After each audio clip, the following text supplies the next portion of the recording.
A new bike trail connecting the largest and also most historic cities here in Delaware just opened up at the DuPont Environment Education Center with almost 2 years of construction and a decade of planning. Planners predict that using the trail will be faster than driving between the two cities. So now with leisure out the way, they are wondering whether people will keep their cars parked in the driveway and commute in this new way. The Jack A. Markell Trail, named after then Governor of Delaware, is a 7.9-mile pathway that spans over the Christiana River, connecting Old Newcastle and the Wilmington riverfront.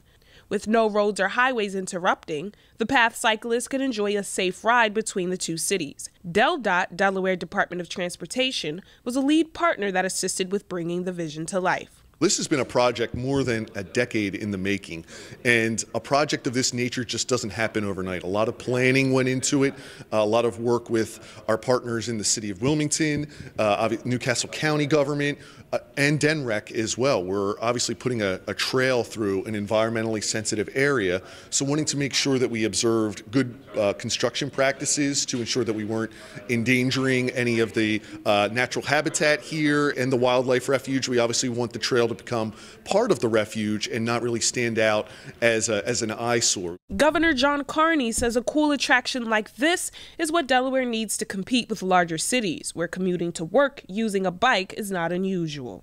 It's a really exciting day. It's a great tribute to former Governor Markell and all his work on cycling and trails and bicycle paths and all that type of thing. And it brings something I think that young people in particular will like, and really cool stuff to help us attract people, our employers, to our state.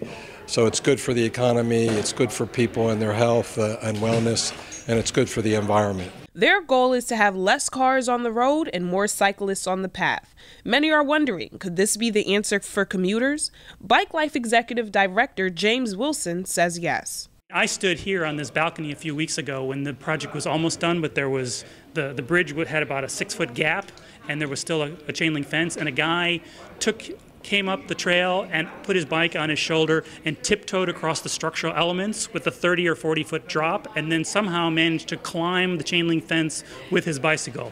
Now, two reactions to that. One is, what's wrong with that guy? Right? That guy's nuts. Two, there's appears to be some intense demand to get, from down there to the Wilmington riverfront.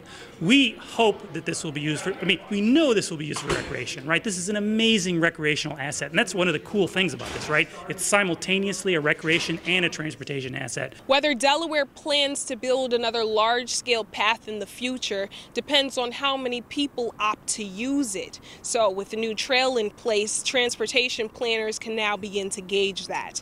Reporting live for Wilmington, Delaware, India Sage Williams, WITN 22.